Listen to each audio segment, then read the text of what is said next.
En parlant des années folles avec les malus et les conneries, il y a Ben qui vient de créer une pétition sur le site de l'Assemblée nationale. Je vous partage le lien qui est ici. Pourquoi je suis dégueulasse? Ah ouais, mais non, c'est les chiens qui m'ont sauté dessus, comme d'habitude. Je vous partage le lien ici. N'hésitez pas, lisez bien la pétition, faut que vous vous sentiez concerné. Moi, en tant que hyper consommateur de véhicules, assujetti aux malus et aux taxes et aux conneries, je suis obligé de signer, frère. Maintenant, vous regardez, vous en faites votre avis, tu vois. Mais en vrai, bien sûr qu'on est dans un gouvernement tellement fatigué, frérot. Ils sont plus occupés à se chercher le pétrole, tu vois. Hein, à se forer le pétrole. Tu as la ref ou pas? Est-ce que tu as la ref ou tu veux que tonton il t'explique comment il se cherche le pétrole? Ça sera un peu trop violent, donc ça sera la story de tout à l'heure. Bref, mais je vais vous expliquer. Bien sûr que ça changera pas grand-chose, mais ça fera peut-être parler, et c'est ça qui est important. Moi, la vision que j'ai du gouvernement, elle est très simple. Évidemment, la famille, vous n'êtes pas obligé de penser comme moi. Chacun voit midi à sa porte. Moi, je pars du principe que le vrai roi, c'est celui qui n'a jamais voulu être roi. C'est-à-dire que le politique qui se lance en politique en se disant « je vais tout faire pour rendre la vie des Français meilleure », lui, c'est un bon. Le politique qui se lance en politique pour dire « moi, je veux du pouvoir, je veux ça, je veux des passe-droits, je veux faire ci, je veux faire ça, etc. », c'est de la daube. Et vous savez que, évidemment, tout travail mérite salaire. C'est normal que ces gens-là soient payés. Ça, il n'y a pas de problème. Tu vois ce que je veux dire? Maintenant, la vie de politicien, moi, je vous l'ai toujours dit, si j'étais politicien, je serais politicien véreux. Pourquoi véreux? Parce que quand tu es honnête à 100% et que tu es gentil avec tout le monde et que tu tends ta joue, eh ben les gens vont te faire une misère catastrophique. Et vous qui nous voyez sur les réseaux tous les jours, où vous pensez que toute la journée on est des guignols et on rigole, une fois qu'on a fini nos stories, commence la vraie vie de politicien véreux. Voilà. Des alliances, des contre-alliances, de l'espionnage, de la déstabilisation, de la menace, tu vois, des pots de vin, ça arrive aussi, du chantage, tout. Tu vois, tout ce qui est au menu de la politique, nous, on le fait aussi. Tu vois ce que je veux dire? Mais là où c'est différent, c'est qu'il y a quand même une différence à ne penser qu'à soi et une différence à penser aux autres et à soi aussi, tu vois. Malheureusement, la famille, le politicien qui, toute sa vie, va rester dans les clous et va toujours faire en sorte de être parfait, d'être nickel, d'être vraiment intègre, ce qu'on aimerait finalement d'un politicien, il n'y arrivera jamais. Il n'y arrivera jamais, la famille. Il se fera massacrer par les lobbies, il se fera massacrer par les élites, il se fera massacrer par d'autres partis, il se fera massacrer, il se fera bouffer. Mais est-ce que lui est meilleur? En tant qu'humain, oui. Mais est-ce qu'il sera plus, on va dire, efficient niveau politique? Je pense pas. Parce que la politique reflète la société elle est vérolée, elle est dégueulasse, elle est corrompue, c'est évidemment que le reste doit l'être aussi. C'est ridicule de dire ça, mais c'est une réalité. Demain, toi, t'arrives, frérot, rempli de bonne volonté, t'as le cœur blanc, t'as le cœur pur, et t'arrives en disant, non, mais ces gens-là, faut les aider. Bien sûr, il faut les aider, c'est évident qu'il faut les aider. Mais est-ce qu'on va te laisser les aider? C'est la question aussi, hein. C'est ça aussi la question, la famille. Oui, j'aimerais bien aider ces gens-là. J'aimerais bien sûr, mais paye-nous, tu vas les aider, on va te laisser, parce que c'est nous qui gérons ici, là. Donc, il faut nous payer nous pour aller aider. Ben, c'est comme ça partout, la famille. Et tant que la société, elle sera aussi ravagée, eh ben, nos politiciens seront ravagés aussi. Alors, je suis pas en train de les excuser parce que moi, je les déteste. Je vous jure, la famille, moi, je les trouve pathétiques. Vraiment, franchement, ça fait tellement longtemps je préfère 1000 fois écouter un citoyen dans la rue plutôt qu'un politique je sais qu'il ment. Je sais qu'il ment. Je sais qu'il y a de l'argent derrière. Je sais qu'il y a du pouvoir derrière. Je sais qu'il y a des pressions derrière. Et voilà. Ça fait très très très longtemps qu'on n'a pas eu des gens waouh, tu vois. Et je pense que même de mon vivant, frérot, je pense pas qu'il y ait eu des vraies personnes intègres, tu vois. Et même la famille, il faut aller plus loin que ça. Si ces gens-là étaient vraiment intègres, est-ce qu'on les laisserait? Mais pas du tout. Et tu sais, ce qui est malheureux, c'est que j'arrête pas de vous le dire. Moi, j'adore la France. Je pourrais partir où je veux, vivre où je veux, travailler où je veux, acheter des maisons où je veux. Mais j'ai décidé de rester ici. Pourquoi j'ai décidé de rester ici? Parce que c'est un pays qui me tient à cœur. Alors, évidemment, vu ma gueule, je suis un Français de papier. Parce que je n'ai pas de sang européen. Moi, j'ai un sang qui est syrien. Mes deux parents sont syriens. Donc, j'ai un sang qui est moyen-oriental, arabe, appelle ça comme tu veux. Tu vois ce que je veux dire? Mais je suis né en France. J'ai grandi ici. J'ai fait mes études ici. J'ai des boîtes qui sont ici. J'ai une partie de mon argent qui est ici et l'autre est en Angleterre, sur laquelle je paye le double impôt. Hein. Ça, c'est faut remettre les choses au clair ici. Je paye mon URSSAF, je paye ma TVA, je paye mes impôts ici. Mais c'est parce que j'aime ce pays. Et si demain, je me sentais plus bien là où je vivais, je me barrerais. Mais je me barrerais avec le cœur archi lourd. Parce que j'ai toujours aimé ce pays-là. Tu vois ce que je veux dire? Bon, je vous rassure, je sais pas du tout dans mes projets de me barrer. Peut-être qu'un jour, je vous ferai un petit coup de défiscalisation. Tu as compris? mais sinon, non. Sinon, non, c'est un pays que j'aime beaucoup. Ça m'attriste qu'on soit devenu aussi pathétique. Ça m'attriste de voir aujourd'hui l'état du pays qui est catastrophique. Est-ce que vous vous rendez compte, la famille, de ce qu'on était et de ce qu'on est devenu? Et même dans ma jeunesse, le pays, il était beau, il était incroyable. Tu vois ce que je veux dire? Et aujourd'hui, c'est malheureux à dire, c'est devenu un asile à ciel ouvert. Parce que ceux qui sont en soi payés et qui ont été élus... alors attendez, il y a élus et il y a... Oh, j'ai pas élu. Oh, j'ai élu.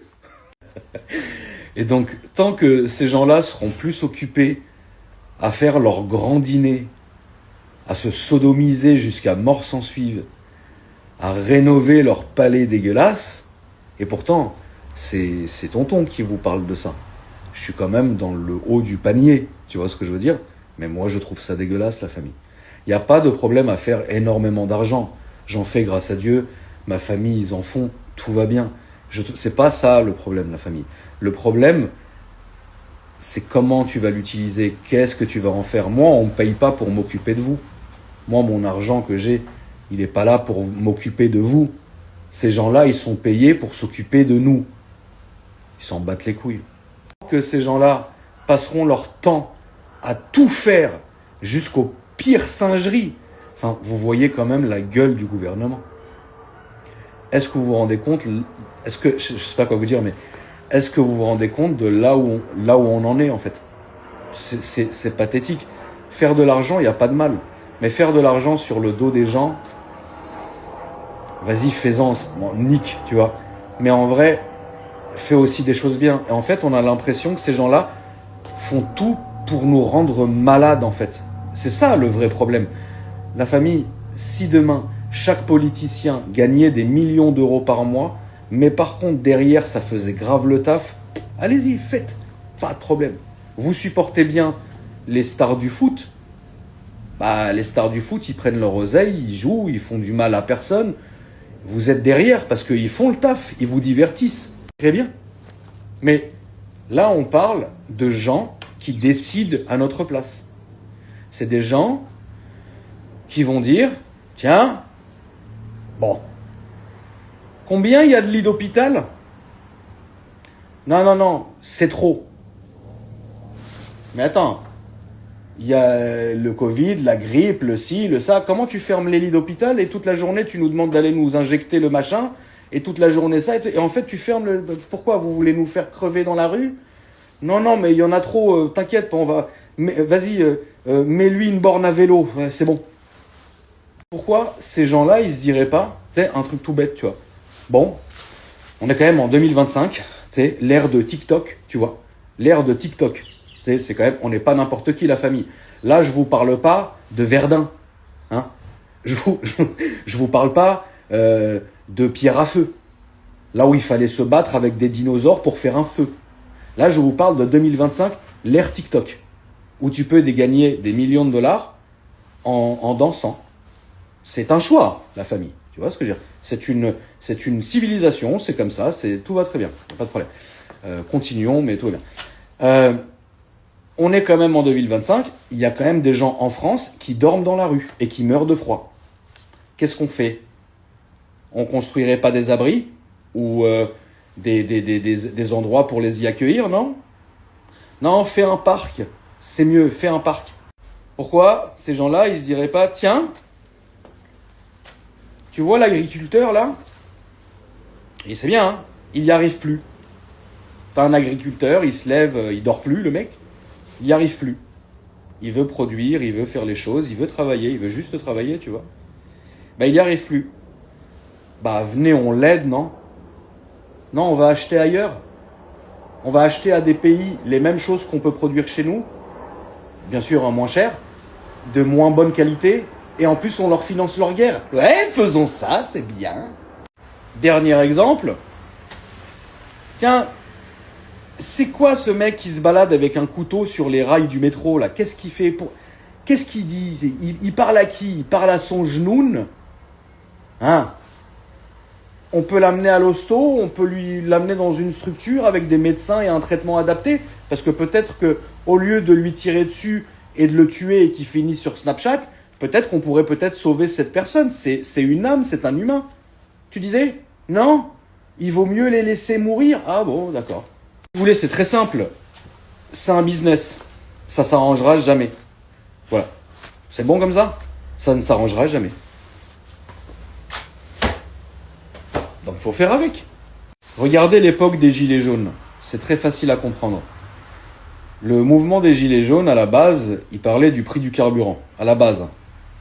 Ensuite, quand ils ont vu que ça marchait, ils ont inclus plein de trucs dedans. Et moi, j'ai toujours supporté le mouvement des Gilets jaunes, puisque pour moi, c'est des revendications qui sont saines. Okay.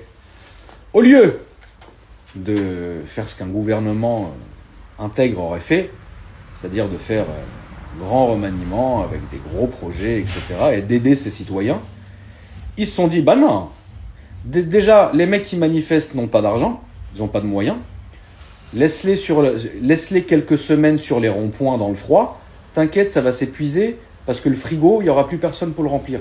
C'est exactement ce qui s'est passé. Au bout d'un moment donné, le mec, il doit bouffer, il a une famille, il doit aller travailler. Et bah ça s'est enterré tout seul. Et pendant ce temps-là, ça continue à se foutre de notre gueule. Il y a 12 premiers ministres par semaine, celui du lundi, celui du mardi. En même temps, ils viennent faire des grandes assemblées en parlant de combien ils sont payés, puis finalement l'autre, en pleine interview, elle lâche qu'elle pourrait pas vivre avec moins de 5 000 euros par mois. Je te rappelle que le français lambda, 5 000 euros par mois, pour lui, c'est le soleil, tu vois, donc on n'en y est pas du tout. Bon, ces gens-là n'ont rien compris. Ensuite, ils sont plus là à retaper leur bureau à coût de dizaines de milliers d'euros, plutôt qu'à aller réparer les arrêts de bus ou réparer les trottoirs ou réparer les routes. C'est complètement fou, en fait.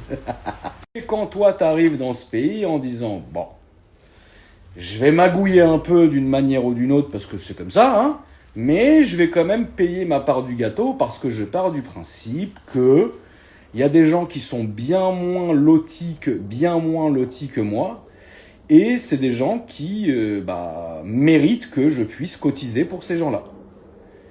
Et puis après, t'as les impôts qui te tombent dessus avec l'URSSAF et qui te disent « T'as de l'argent, hein? Tu travailles? Fais voir. Ah bah attends, faut que tu nous donnes un peu.